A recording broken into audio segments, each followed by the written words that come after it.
अब आपकी पढ़ने की स्टाइल क्या होनी चाहिए? पढ़ने की स्टाइल होनी चाहिए क्वेश्चंस। अब आपने देखा यार जीओसी 2 खत्म, आइसोमेरिज्म खत्म, ठीक है, जीओसी खत्म, नोमेनक्लेचर खत्म, हाइड्रोकार्बन होने वाला है, तो पीवाईक्यू लेके बैठ गए और पीवाईक्यू आपने सॉल्व किए।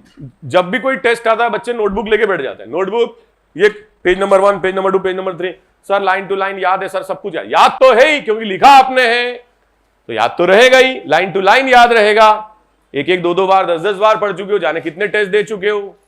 अब आप क्वेश्चन करो, उस चैलेंज में आप अपने आप को डालो कि एग्जाम में 30 मिनट में 30 क्वेश्चन करने, तो आप एक बार 30 मिनट में 30 क्वेश्चन करो। पहली बार में दिक्कत आएगी, 5 क्वेश्चन ही हो पाएंगे, 10 ही हो पाएंगे, 15 ही हो पाएंगे, क्योंकि उसकी आदत नहीं घर पे करने की। हो सकता है कुछ अच्छे बच्चे 20, 25, 30 क्वेश्चन तक भी कर ले, लेकिन वो पहले दिन होगा। फिर वो क्वेश्चंस करने के बाद पूरी एनर्जी लगाओ, जैसे एग्जाम में लगाते हो ना वैसे पूरी एनर्जी लगाओ। फिर उसके बाद 5 मिनट का ब्रेक ले लो, 10 मिनट का मैक्सिमम ब्रेक ले लो। फिर क्या करोगे? फिर जो जो आपसे नहीं हुआ है उसकी थ्योरी पढ़नी है, और जो आपसे हुआ है वो पढ़ोगे ही नहीं आप, क्योंकि पता चल जाएगा आता है हमें यार। तो जब हम इस तरीके से पढ़ाई करते हैं, पहले क्वेश्चन करते हैं, पीवाईक्यू आपने सिलेक्ट किए 30 क्वेश्चन और आपने अटेम्प्ट किए, फिर उसके बाद अटेम्प्ट करने के बाद 5 मिनट का ब्रेक लिया, फिर थ्योरी पढ़ी।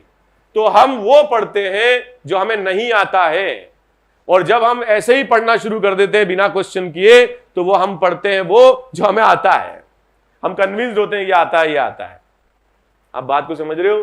तो जब आप 30 मिनट क्वेश्चन करते हो तो आपके दिमाग में वो सब चला जाता है, वो सब सोच लेते हो जो क्लास में सर ने पढ़ाया था, हंसी मजाक करी थी, ये हुआ था, वो हुआ था। डिस्ट्रैक्शन फैक्टर को आउट करते जाना है और कंसंट्रेशन को बढ़ाते जाना है, और लास्ट का टाइम भी यही होता है करने के लिए। अब तो थोड़े से बड़े हो जाओ, मैच्योर हो जाओ, और उस टाइम पीरियड में आपको अपनी कमजोरी का पता चल जाएगा कि ये कॉन्सेप्ट हमें समझ में नहीं आया था। आप सिंपल नोटबुक लेके पढ़ोगे तो आपको समझ में नहीं आएगा कि क्या आपको आता है और क्या नहीं आता है, क्योंकि जो क्वेश्चन होते हैं वो उसी के होते हैं जिसमें आप पूरी तरीके से कंफर्टेबल होते हो, कॉन्सेप्ट एकदम क्लियर होता है, और वही क्वेश्चन आप अटेम्प्ट भी कर पाते हो।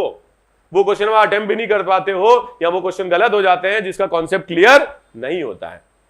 तो पहले क्वेश्चन करने से आपका ये क्लियरिटी आ जाएगी कि आपका कॉन्सेप्ट क्लियर है या नहीं है, और फिर आप उसी पर फोकस करोगे जो कॉन्सेप्ट क्लियर नहीं है। अदरवाइज वही पढ़ते रहोगे बार बार, तो जो काम आपका 4 घंटे में होना है वो 1 घंटे में हो जाएगा। कम से कम आपका 50% टाइम बचेगा, मेरी बात मानोगे तो, क्योंकि वो आपकी एनर्जी मैक्सिमम पर होगी, क्योंकि आपका दिमाग आप लगा चुके होगे। हर बार जब भी आप क्वेश्चन करें, हर बार जब भी आप पढ़ने बैठे तो क्वेश्चन करें, और हर बार जब भी आप क्वेश्चन करें तो अपने दिमाग में सोचे कि यार मैं फाइनल एग्जाम दे रहा हूं, उतनी मेहनत मुझे करनी है, उतना दिमाग लगाना है। It is not the game of time, time का गेम ही नहीं है। हर कोई जो है दिमाग अलग तरीके से सोच रहा है, यार कम टाइम बचा है, कम टाइम बचा है, हाय अल्लाह क्या होगा, हाय तौबा क्या होगा, ये गलत है। टाइम बहुत है, 1 महीना भी बहुत होता है। आप एक एक दिन में, 2-2 दिन में 10th बोर्ड की तैयारी करते वक्त किताबें रिवाइज कर चुके हो, इतना पोटेंशियल आपके अंदर है। और अगर नहीं होता तो आपके मम्मी पापा आपको यहां भेजते ही नहीं पढ़ने के लिए। लेकिन वो पोटेंशियल हर रोज लगाने की जरूरत है, कब तक? जब तक एग्जाम नहीं आ जाता, और उसका तरीका बेस्ट यही है। 1 दिन 2 दिन आपको चिड़चिड़ाहट होगी, क्यों? क्योंकि वो आपके कंफर्ट जोन में नहीं है। वो चीज आपके कंफर्ट जोन में क्या है? गए घर पे, खाना खाया, आराम से बैठे हैं, बातें कर रहे हैं, बातें करते करते थोड़ा पढ़ लिया, छोड़ दिया, ऐसे नहीं करना है। जब भी आपके पास टाइम है आपको करने क्वेश्चन करने के बाद थ्योरी पढ़नी है। हर दिन ऐसा करोगे तो एग्जाम तक आपका परफॉर्मेंस कम से कम नहीं तो 40% इंप्रूव हो जाएगा। जिस सिचुएशन में आप हो उसका 40% अच्छा करके आओगे पेपर। आज से करोगे।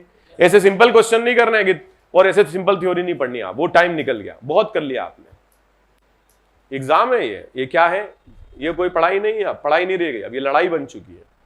वो लड़ाई में वही करता है जो ज्यादा फोकस्ड होता है। तो पूरा खेल फोकस का है, टाइम का खेल बिल्कुल नहीं है।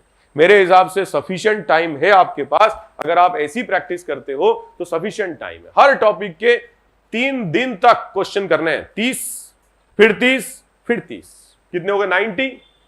इतने में आपकी थ्योरी का रिवीजन हो जाएगा। और तभी करना है जब आपने टेस्ट दिया, 5 मिनट का ब्रेक, फिर आपको थ्योरी पढ़नी है। यह नहीं कि शाम को पढ़ेंगे, शाम तक भूल जाओगे क्या आता है क्या नहीं आता। आप समझ रहे हो? शाम तक याद ही नहीं रहेगा आपको कि आपको क्या आता है और क्या कॉन्सेप्ट आपका स्ट्रांग है क्या वीक है।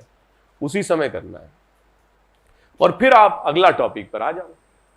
और ऐसे ही आपको टाइम को डिवाइड करना है। कोर्स खत्म होने वाला है आपका, तो आपको अपने लेवल पर ये चीज मैनेज करनी है। कर लोगे? ये साइंटिफिक तरीका है पढ़ने का, एक बार करके देखो, एक हफ्ते में इंप्रूवमेंट आपका आने लगेगा। बोलो, सब चीज में करो बेटा, सब चीज में। थ्योरी पढ़ोगे तो वही पढ़ोगे जो आता है, जो नहीं आता है हम उससे हिचकिचाते हैं पढ़ते वक्त, लेकिन क्वेश्चन करते हैं तो हम फोर्स्ड हो जाते हैं ये सोचने के लिए कि ये हमें नहीं आता, लेकिन क्वेश्चन तो सही करना है, तो हम उतना सोच लेते हैं जितना हमें आता है। फिर जब आप थ्योरी पढ़ने लगोगे ना क्वेश्चन के बाद, तो उसके आगे लेवल पे जाओगे, उसके वो इंपॉर्टेंट कि हमें उस लेवल को ब्रेक करके आगे जाना है। अपने आप को आगे ऐसे ही बढ़ाया जा सकता है। बहुत सारे बच्चों का परफॉर्मेंस इससे इंप्रूव हुआ है। बच्चों इसको आज से ही लगा करके देखो, ठीक है।